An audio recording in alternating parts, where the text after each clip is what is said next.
जी start करें भगवान Das ji.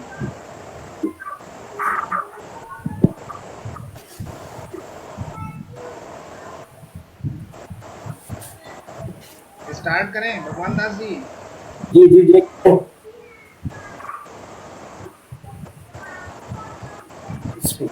Laptop.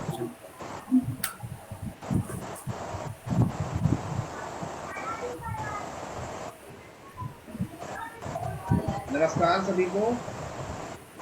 आज 25 अप्रैल 2022 बहुत ही सौभाग्य का दिन है हमारे लिए, ऋषि योगपीठ परिवार के लिए। आज के मुख्य वक्ता हमारे इस मंच पर उपस्थित हो चुकी हैं जम्मू कश्मीर से डॉक्टर अनुपमा पुरी जी, जो एमए योगा और नेचुरोपैथ डिग्री होल्डर हैं और योग के क्षेत्र में और प्राकृतिक चिकित्सा के क्षेत्र में कई वर्षों का अनुभव है। आज का जो मुख्य विषय है वह कुंभक और बंध पर व्याख्यान होना है। तो मैं उनका अपने इस मंच पर आज तहे दिल से स्वागत और अभिनंदन करता हूँ। धन्यवाद सर। और आज के इस कार्यक्रम को शुभारंभ होने से पहले मैं डॉक्टर भगवान दास जी को आमंत्रित करूंगा। दिल्ली स्टेट कोऑर्डिनेटर है वो हमारे ऋषि योगपीठ के, तो मैं उन्हें आमंत्रित करूंगा कि वो आए और आज के इस कार्यक्रम को आरंभ करने से पूर्व परमात्मा का ध्यान कराएं, वंदना कराएं और उसके उपरांत जो है आज के कार्यक्रम को शुभारंभ किया। धन्यवाद डॉक्टर साहब। मैं भगवान दास, दिल्ली कोऑर्डिनेटर ऋषिकुल योगपीठ की तरफ से आप सबका स्वागत करता हूं। और वेबिनार प्रारंभ करने से पूर्व आइए ईश्वर की वंदना करते हैं। कमर गर्दन सीधा करें, कोमलता से आंखें बंद करें, गहरा लंबा सांस लें। ओम सर्वे भवन्तु सुखिनः, सर्वे सन्तु निरामयाः, सर्वे भद्राणि पश्यन्तु, मा कश्चित् दुर्भाग् भवेत्। ओम। दोनों हथेलियों का घर्षण करें, कोमलता से चेहरे पर स्पर्श करें। और अब मैं अनुरोध करूंगा डॉक्टर साहब से कि वो हमारे प्रवक्ताओं को आमंत्रित करें और वेबिनार प्रारंभ करने की अनुमति दें। धन्यवाद जी। बहुत बहुत धन्यवाद भगवान दास जी। अब मैं आमंत्रित करूंगा अनुपम कुमार जी को, जो बिहार स्टेट कोऑर्डिनेटर ऋषि योगपीठ हैं, वो आए और डॉक्टर अनुपमा जी का जो है स्वागत और अभिनंदन करें और आज के कार्यक्रम को शुभारंभ करें। धन्यवाद। धन्यवाद सर। सभी को हमारा प्रणाम। मेरा नाम अनुपम कुमार, ऋषिकुल योगपीठ बिहार की तरफ से आज के वक्ता का बहुत बहुत स्वागत करता हूँ। आज के वक्ता डॉक्टर अनुपमा जी का बहुत बहुत स्वागत। तो जम्मू कश्मीर से हमारे सामने प्रस्तुत हो चुकी है, तो चलते हैं मैडम के पास और आज के बारे में जानेंगे। तो मैडम आपका स्वागत है, आप अपना व्याख्यान शुरू करें। जी सबको नमस्कार। अनुपम जी को नमस्कार, डॉक्टर देवनाथ जी को नमस्कार और दादामुनि को नमस्कार और सभी सुनने वालों को नमस्कार। और आज मेरे व्याख्यान का जो विषय है वो कुंभक और बंध है। तो सबसे पहले थोड़ा सा ये समझते हैं कि कुंभक और बंध से पहले माँ पार्वती के द्वारा जो खुद की स्मृतिहीन अवस्था को मतलब जानने के लिए भगवान शिव ने एक आदिनाथ योगी का एक भूमिका निभाई और माँ भगवती को अष्टांग योग की दीक्षा और शिक्षा दी। वहीं से अष्टांग योग का प्रादुर्भाव हुआ और उसके बाद महर्षि पतंजलि जी ने इसको हमारे सन्मुख लाया उसमें आसन प्राणायाम, पहले तो यम नियम आसन प्राणायाम प्रत्याहार धारणा ध्यान समाधि है। यम नियम आसन जो है वो बहिरंग साधना का एक रूप है और प्राणायाम से अतरंग साधना का एक रूप हो जाता है। तो ऐसे जो योग प्रेमी हैं, जिनको योग के बारे में पहले पता है, उनको बंद का और कुंभक का निश्चित ही पता होगा। जो नए हैं उनको थोड़ा सा पहले भूमिका बांधना पड़ता है। तो प्राणायाम का जो पहले प्राणायाम के लिए मैंने जैसे बताया कि प्राणों का आयाम, तो प्राण हो गया, जो प्राण वायु है, जो हमारे भीतर जीवनी शक्ति है, ब्रह्मांडीय ऊर्जा है, उसका विस्तार करना, उसका नियंत्रण करना। भिन्न भिन्न योगाभ्यासों के साथ जो प्राण शक्ति का विस्तार किया जाता है उसको प्राणायाम कहते हैं। और जिस प्रकार से ये प्राण 5 प्रकार के हैं, अपान है, समान है, उदान है, व्यान है और मुख्य प्राण है।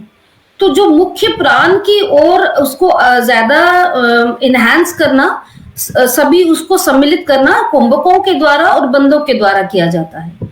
तो प्राणायाम के जिस प्रकार 3 चरण हैं, रेचक है, पूरक है और कुंभक है। रेचक हो गया धीरे धीरे दोनों नासिकाओं के द्वारा श्वास को बाहर निकालना, और पूरक हो गया दोनों नासिकाओं से धीरे धीरे श्वास को भरना। कुंभक हो गया जब श्वास पर श्वास की गति को पूर्ण रूप से सामान्य अवस्था में रखा जाए, वो कुंभक का एक चरण है। तो उसमें ना आपको प्रयास पूर्वक श्वास को लेना है, ना प्रयास पूर्वक श्वास को छोड़ना है। स्वतः जो श्वास आता है उसको अनुभव करना है, वो कुंभक है। कुंभक के भी 3 प्रकार हैं, वैसे तो 2 माने गए, 3 प्रकार हैं, आंतरिक कुंभक, बाह्य कुंभक और कैवल्य कुंभक। आंतरिक हो गया जब हम श्वास को पूर्णतः भरते हैं दोनों नासिकाओं से और अंदर रोक देते हैं, उस रुकी हुई अवस्था में जो है वो आंतरिक कुंभक है। और जो धीरे धीरे श्वासों को बाहर, अधिकतर बाहर निकाले, पूर्णतः श्वास बाहर तो नहीं निकलता, अधिकतर बाहर निकाले, वो बाह्य कुंभक है। इसी प्रकार जब श्वास पर श्वास की गति को हम सामान्य अवस्था में रखते हैं और उसके बाद कैवल्य कुंभक स्वाभाविक लग जाता है। जब श्वास पर श्वास की क्रिया को हम आंतरिक और बाह्य कुंभक के साथ करते हैं तो कैवल्य कुंभक का अभ्यास धीरे धीरे बढ़ता है।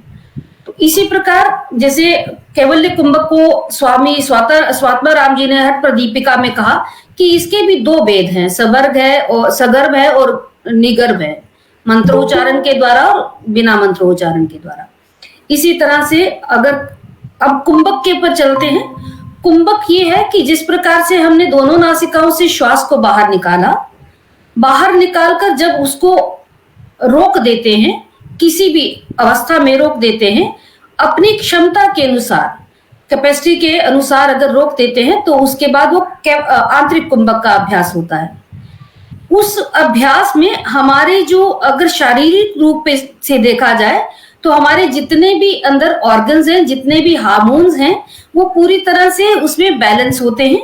ये उसका शारीरिक तौर पर मतलब लाभ होता है।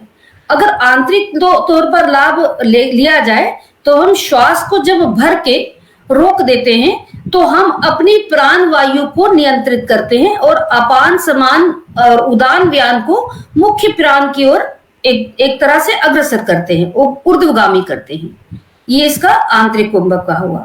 धीरे धीरे जब श्वास को बाहर निकालते हैं और फिर बाह्य कुंभक में अगर रुकते हैं तो इसी प्रकार से हमारे आंतरिक जितने भी दोष हैं, शारीरिक दोष हैं, जिसमें वात पित्त कफ का दोष है, या जिस तरह से आध्यात्मिक तौर पे देखा जाए चित्त पे पड़े जो संस्कार हैं, वो धीरे धीरे आपको आध्यात्मिकता में आगे की ओर अग्रसर करते हैं।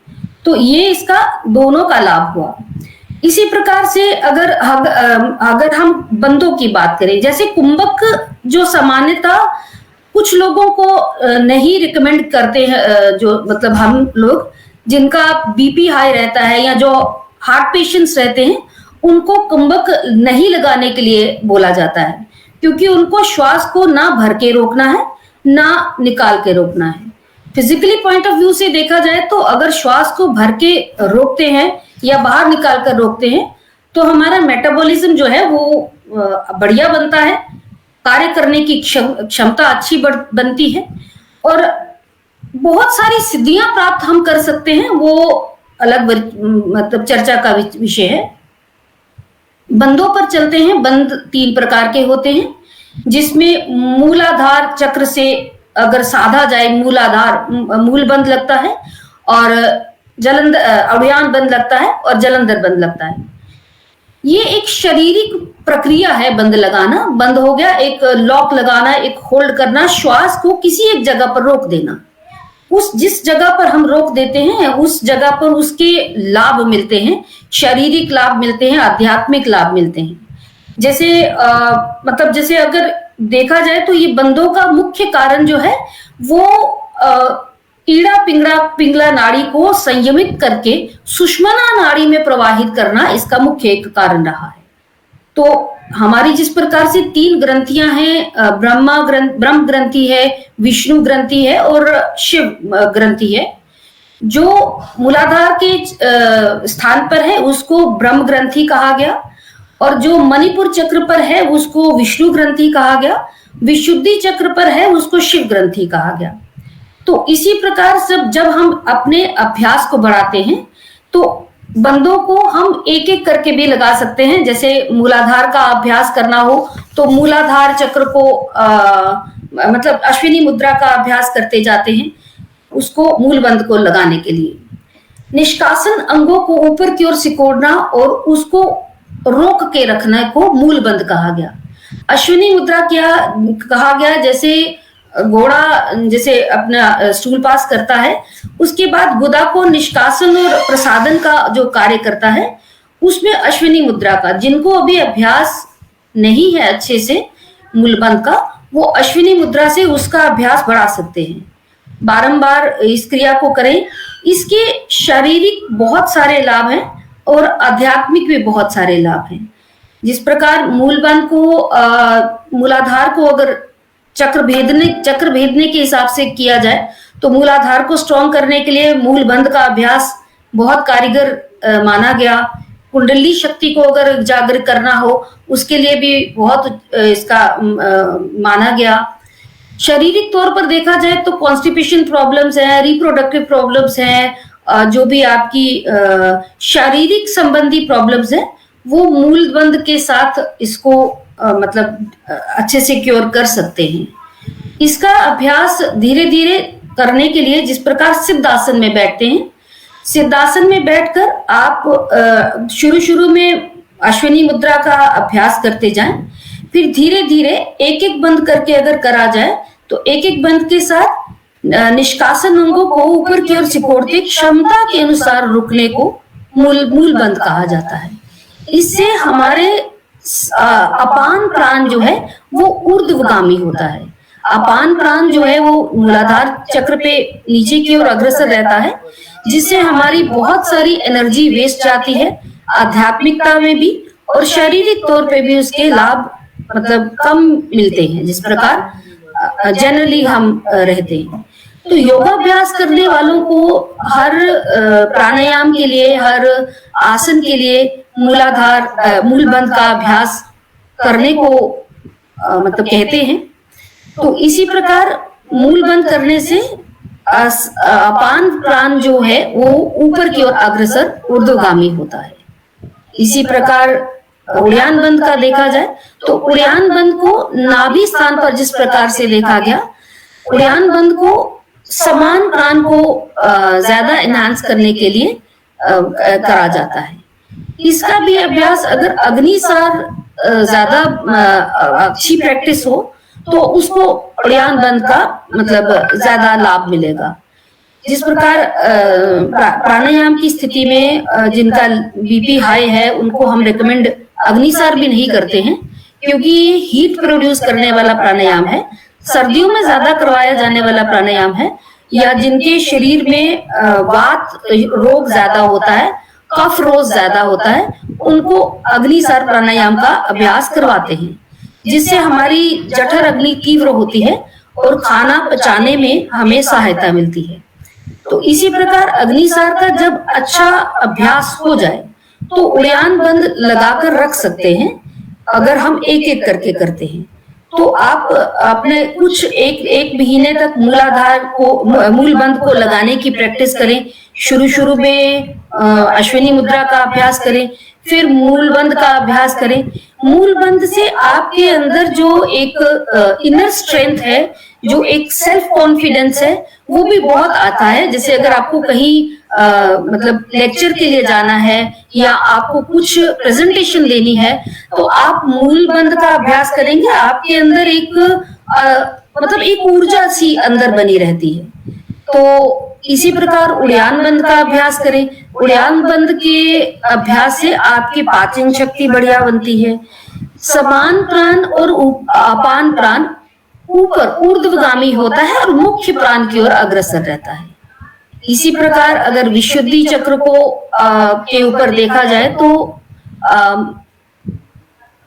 जलंधर बंध का अभ्यास करते हैं। जलंधर बंध जो है कंठ को थोड़ा सा पिचकाने से वो जलंधर बंध लग जाता है।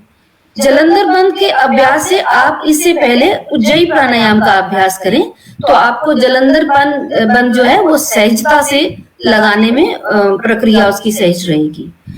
जिसके अग्नि जो तो योगाभ्यासी हैं उनको तो पता होगा कि ये कौन है, जैसे प्राणायाम क्या है या नहीं, मतलब उसको डिटेक्ट कर पाएंगे कि क्या।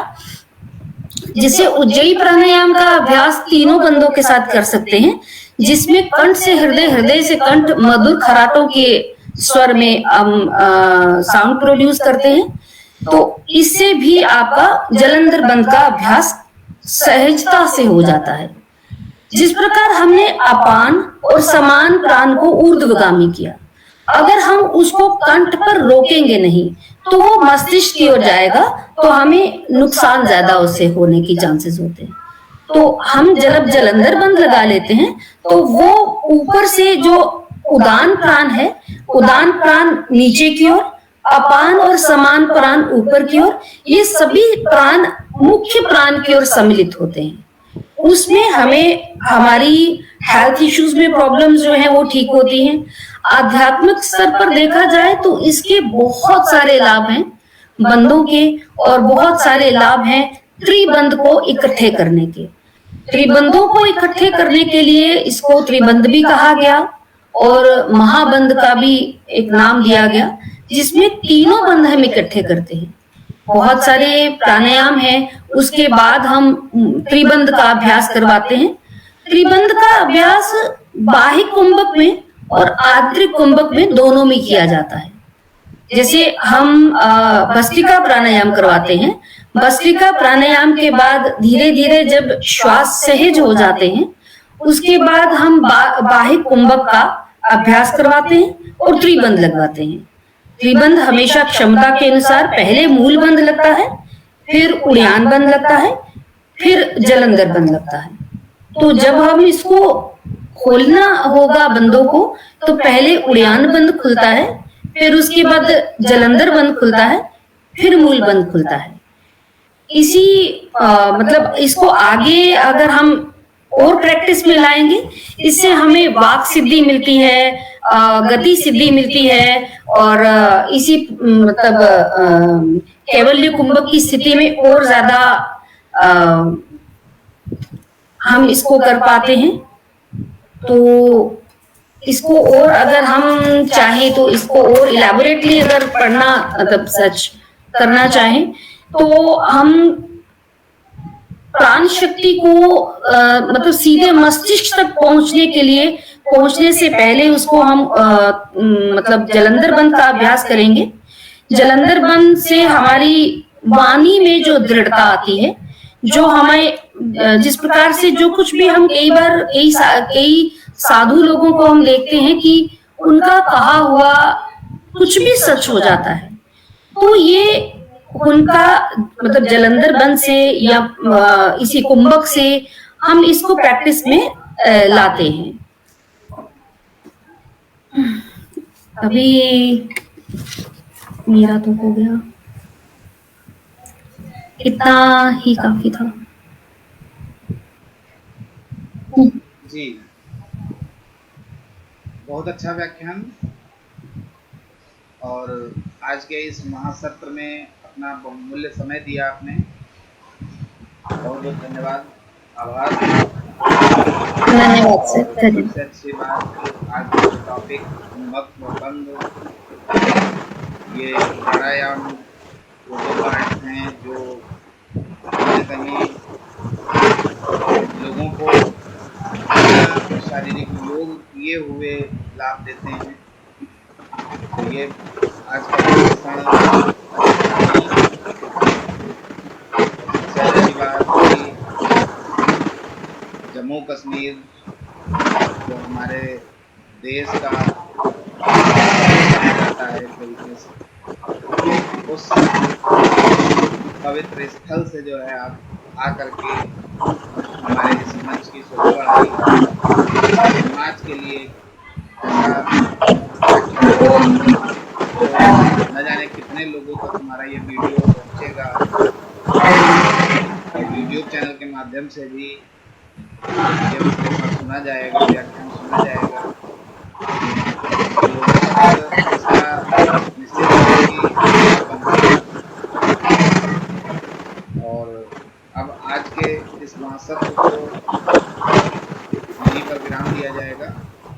इसके लिए मैं आमंत्रित करूंगा अनुपम कुमार जी को और डॉक्टर अनुपमा पुरी जी का धन्यवाद प्रेषित करें, आभार व्यक्त करें और शांति पाठ कराकर आज के इस कार्यक्रम को यहीं पर बुलाएं।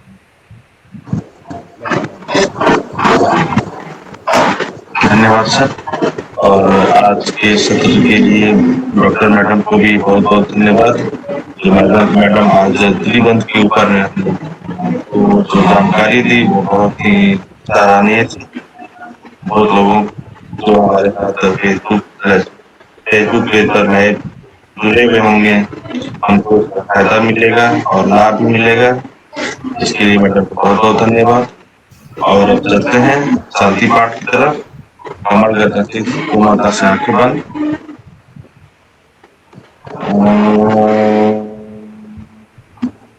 त्र्यंबकं यजामहे सुगन्धिं पुष्टिवर्धनम् उर्वारुकमिव मृत्योर्मुक्षीमामृतात्।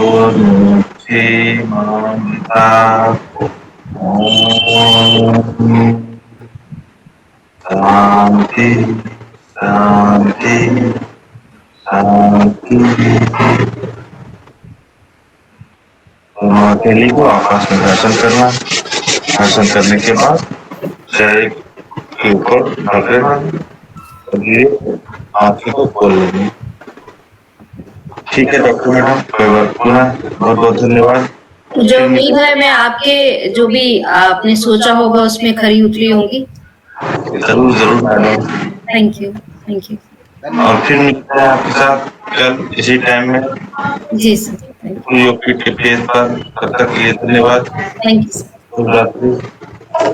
धन्यवाद।